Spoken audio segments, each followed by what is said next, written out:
milliliters,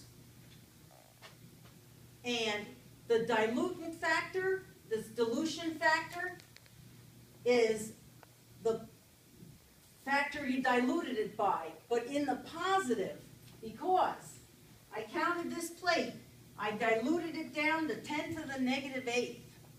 But now I want to know what was in the original, so I have to change it to the positive.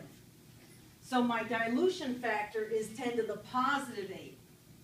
So just take whatever it was for that plate and make it positive. Now I can do my multiplication real easy. 200 plaques times 10 milliliters is 2,000 plaques per milliliter times 10 to the 8th. That's 200 billion plaques per milliliter were in my original stock solution. That sewage was chock full of phages, right? That's a lot. That's a lot. So,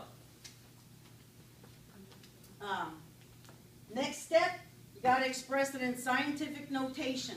How do I do that? Look for my first solid numeral, right? So I want to express it this way in scientific notation. 2.0 times 10 to the what? Right? So if I put 2,000 times 10 to the 8, that means here's my 2,000. I had to add 8 zeros. 1, 2, 3, 4, 5, 6, 7, 8.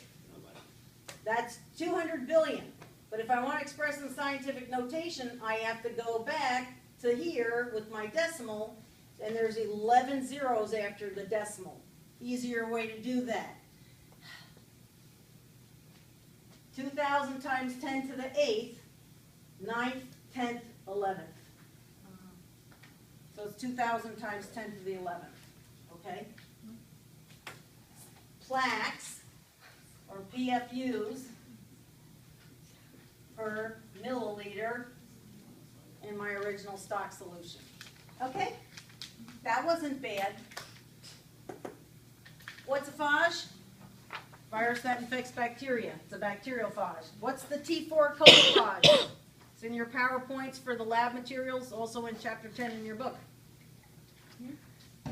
The T4 colophage is simply the name of the bacteriophage that infects E. coli.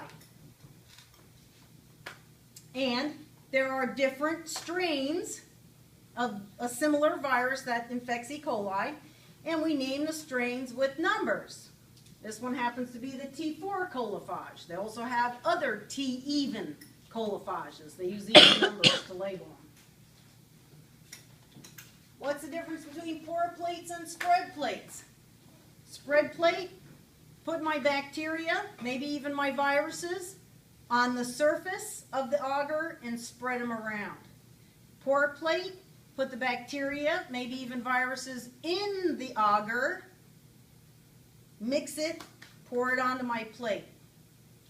So in a spread plate, your bacteria, your viruses, whatever, is going to be on the surface. In a pour plate, they're going to be mixed throughout the agar.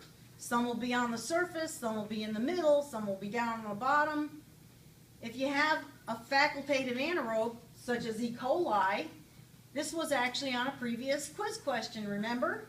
We talked about that in the beginning of the semester. If it's a facultative anaerobe, it can live with oxygen quite well, but if oxygen is cut off, it can still survive anaerobically because it has a backup mechanism. It has enzymes to run anaerobic reactions. But if you have oxygen available, you're going to do better because you can make more energy with oxygen than you can without oxygen. So the colonies on the surface that have access to oxygen are going to grow bigger than the ones in the agar that don't have access to oxygen. They can't produce as much ATP, so their colonies don't grow as big. So let's just put up some examples. And this is actually a review for Lab Quiz 5, as well as your lab practical.